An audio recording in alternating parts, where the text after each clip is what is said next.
monde peut réussir. Mon frère et ma soeur, tout le monde peut réussir. Tout le monde peut réussir.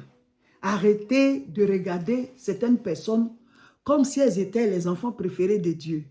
Arrêtez de regarder certaines personnes comme si leur réussite là, c'est elles seules qui peuvent réussir.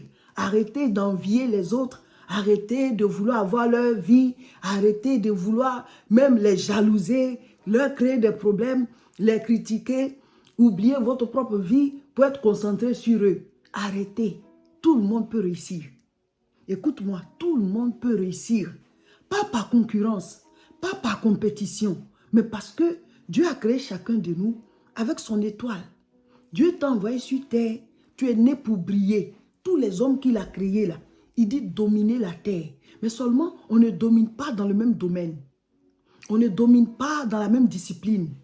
Tu dois juste trouver ton trône pour régner. Tu dois juste trouver ton domaine pour dominer. Tu dois trouver ton chandelier pour briller. Mes frères, mes sœurs, tout le monde peut réussir. Arrête de croire que toi, tu es venu accompagner les autres. Tout le monde peut réussir. Tout le monde peut faire une percée. Il faut juste te donner les chances de le faire.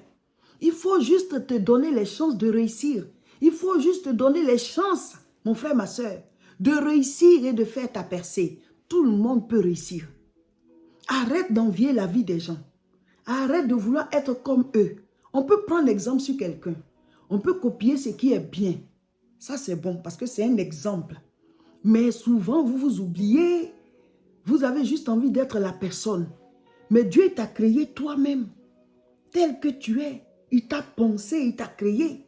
Tu as aussi tes victoires à toi. Tu as aussi tes talents à toi. Tu as tes grâces, tu as tes qualités, tu as tes bénédictions. Dieu n'a créé personne pour qu'il soit dans la misère. Dieu n'a créé aucun peuple pour qu'il souffre. Dieu ne nous a pas créés pour nous mettre sur la terre et puis il va nous observer en train de souffrir. Non. Dieu nous a créés par bonté. Il est bon. Et il nous a créés. Il aime partager sa vie avec nous et il aime nous voir évoluer. Il aime nous voir réussir. Il aime nous voir être heureux. C'est pour ça qu'il a dit, quand vous priez, dites notre Père qui est aux cieux. Tu as un Père dans les cieux. Mais souvent, on est déconnecté de lui. On ne prie pas, on ne vit pas selon sa parole. On fait ce qu'on veut, comme on veut. Et après, quand il y a de mauvaises conséquences, quand il y a de mauvais résultats, on s'en prend à lui. Alors que ce n'est pas lui. Ce sont les résultats de nos actes. On est dans un monde où c'est action et réaction. Sémence et récolte. C'est comme ça. Cause et effet. Donc, si tu poses un acte, tu auras le résultat de l'acte. Donc, c'est à chacun de nous de regarder quels sont les actes qu'il doit poser pour avoir les résultats qu'il veut. Sinon, tout le monde peut réussir. Il faut déjà que tu l'acceptes. Parce que aussi, certains, dans leur tête, dans leur conception, là, ils ne se mettent pas parmi ceux qui peuvent réussir. Ils ne se mettent pas parmi ceux qui peuvent réussir. Donc, ils ne travaillent pas à ça. Parce qu'ils ne se croient même pas capables. Tout le monde peut réussir. Tout le monde peut réussir. Tout le monde peut faire une percée. Tout le monde peut atteindre le sommet. Souvent, on se dit, vu ma famille, vu les conditions dans lesquelles je suis né, vu voilà, notre état, voilà, notre niveau de vie, ou alors on n'a pas les mêmes chances que les autres, vu les problèmes déjà qu'il y a chez nous, je ne peux pas réussir. Non, ce n'est pas vrai. Mon frère, ma soeur, c'est vrai qu'on n'a pas voilà, les mêmes conditions. Mais si on le veut, on va se donner toutes les chances. On va se battre, bec et ongle. Et puis finalement, on va trouver notre chemin, on va trouver notre percée, on va trouver notre route. C'est comme ça. La détermination.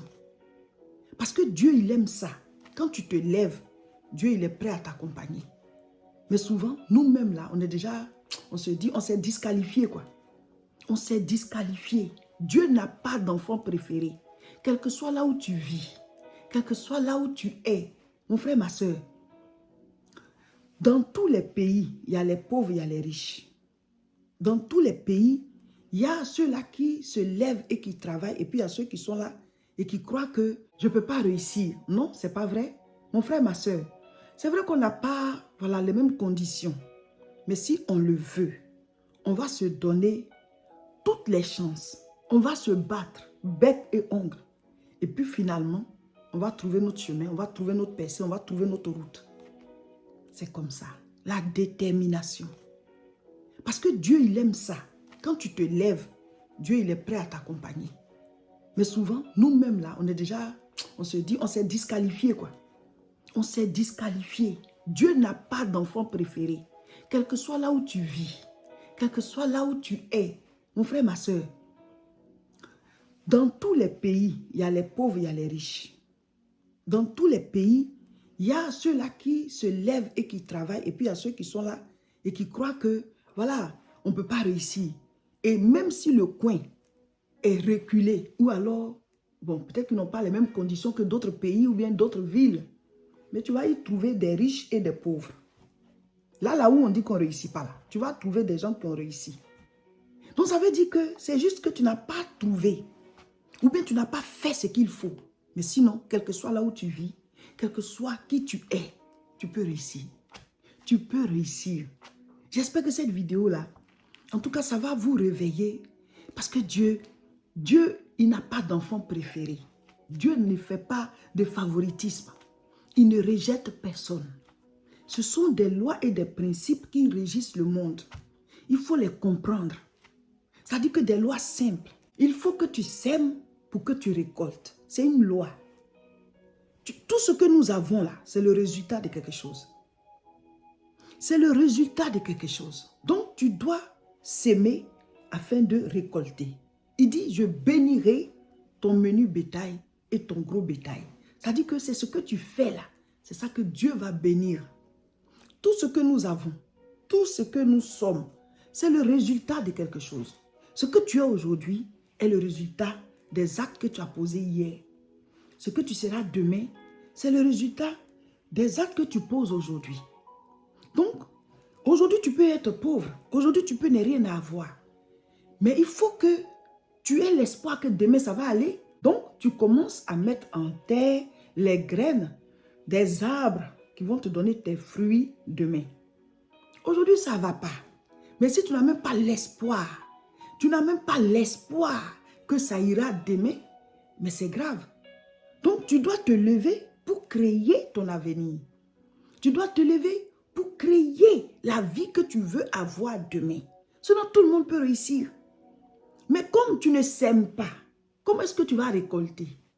Parce que la vie là, il y a des lois, sémence et récolte. Si tu perds ton temps à t'amuser, il y a un temps pour tout sous les cieux. Ecclésiaste 3, verset 1. Il y en a qui gaspillent leur temps. Or, le temps, c'est la vie. Si tu gaspilles le temps, tu gaspilles ta vie. Chaque temps sert à quelque chose. Voici un principe que tu dois comprendre. Ne gaspille pas ton temps. Si tu n'as rien à faire, prie. Parce que le fait même de prier, tu te connectes à Dieu. Il va commencer à te parler. Parce que tu sais pas quoi faire. Hein? Mais dès l'instant où tu commences à prier, les idées vont te venir. Dieu aime tous les hommes. Et il a des grâces pour chacun de nous. Il a des bénédictions pour chacun de nous. Donc si tu n'as rien à faire, commence à prier. Tu finis de prier, lis la Bible. Quand tu ouvres la Bible, quand tu prends ta Bible et puis tu ouvres, tu commences à lire là. C'est comme tu as ouvert la bouche de Dieu. C'est comme tu as ouvert la bouche de Dieu. Même s'il ne te parle pas comme ça, pour que tu le vois, ou bien que tu l'entendes, mais il te parle à travers la parole. Donc quand tu commences à lire n'importe quel verset, et on vous encourage à prendre un livre de la Bible. Par exemple, je vais lire voilà, le livre de Matthieu. Tu commences Matthieu chapitre 1. Toute la journée, tu lis Matthieu chapitre 1. Demain, tu lis Matthieu chapitre 2. Un chapitre par jour. Ou bien, par exemple, je vais lire le livre de Jérémie. Tu commences Jérémie chapitre 1, Jérémie chapitre 2. Chaque jour, tu lis un chapitre. Comme ça, c'est une lecture qui est suivie. Chaque jour. Si tu sais pas ce que tu vas faire, commence par ça. Parce qu'au commencement était la parole. Quand tu pries là, c'est en parole. Quand tu lis la parole de Dieu, tu es en train de commencer. C'est une sémence, mais elle est spirituelle. Et tu dis au Seigneur, guide-moi, parle-moi.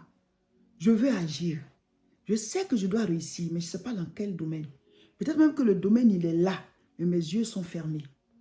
Ouvre mes yeux. Révèle-toi à moi, guide-moi, dirige-moi. Quand tu ne peux pas faire de manière physique, fais d'abord de manière spirituelle. Tout le monde peut réussir.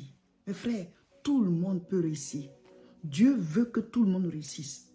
Il dit, voici la terre, je vous ai donné. Il faut la dominer. Sinon, tout le monde peut réussir. Donc, donnons-nous à tous les chances de réussir. Que chacun de nous se donne des chances pour réussir. Ta communion avec Dieu. Et maintenant, trouve ton domaine. Prie. Apprends des choses. Tu travailles. Il faut que tu excelles dans ton travail. Il faut que tu guettes le sommet. Pas que tu vas pousser quelqu'un. Mais la place qui est à toi là. Ce qui est à toi là.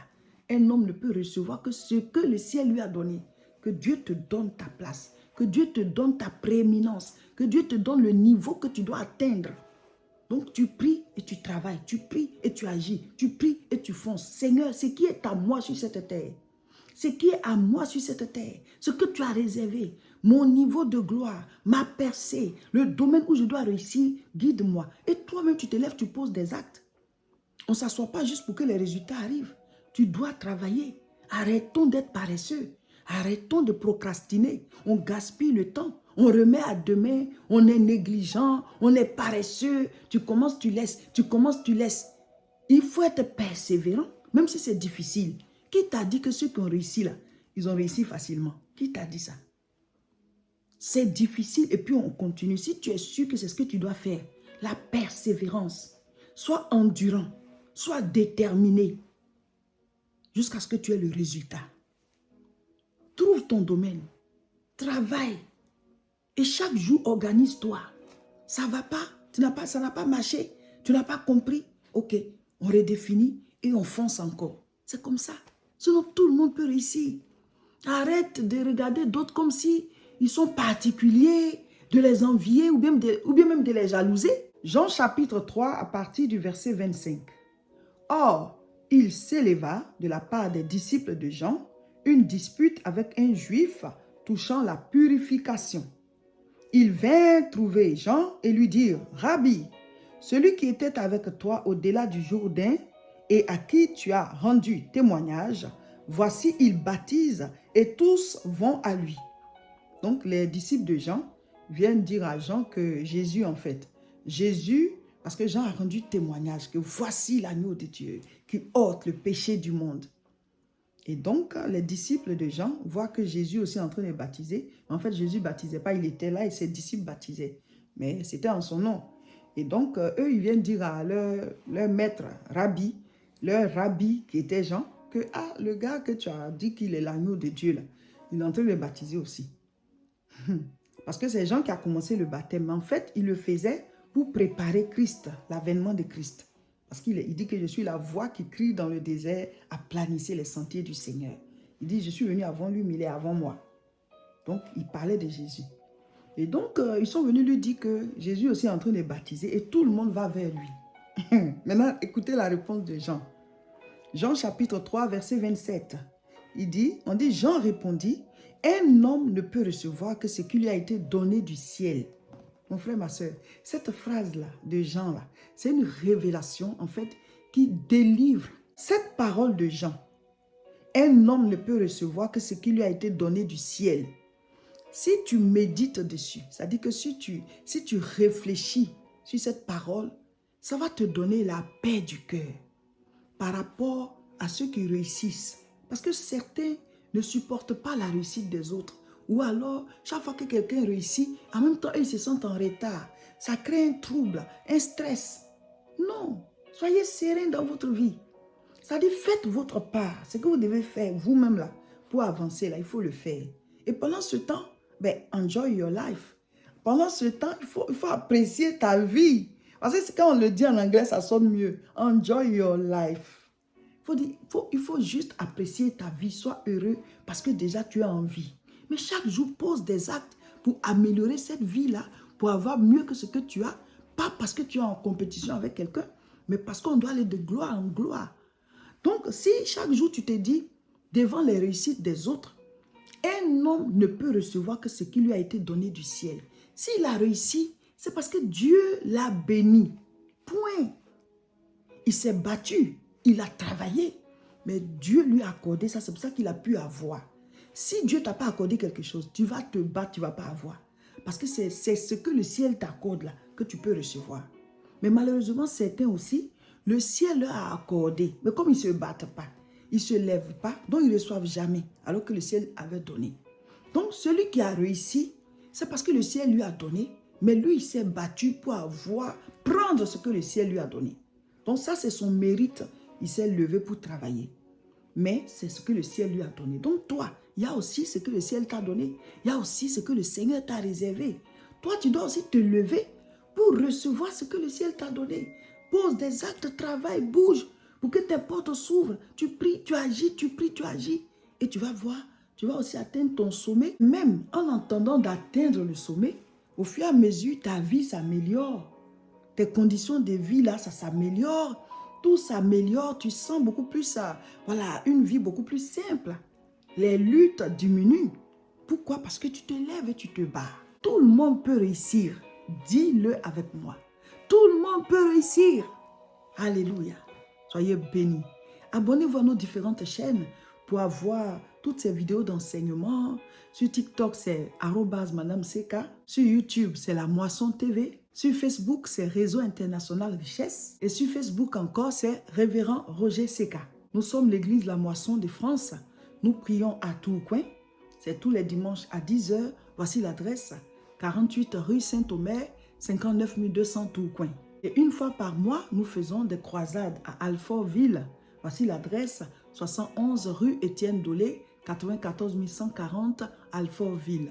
La prochaine croisade, ce sera le samedi 8 mars à 14 h 30. Mes frères, mes sœurs, vous qui êtes dans la région de Paris et même dans toute l'Europe, habituez-vous à ces croisades-là.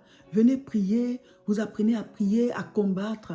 Ce sont des temps où le Saint-Esprit se manifeste, des temps de guérison, de délivrance, des temps de miracles. Donc, venez à Alfortville une fois par mois et chaque fois on vous donne les dates de la prochaine croisade. Donc, ce sera le samedi 8 mars, 14 h 30 à cette adresse. Abonnez-vous donc à nos différentes chaînes et partagez massivement cette vidéo. Que Dieu vous bénisse.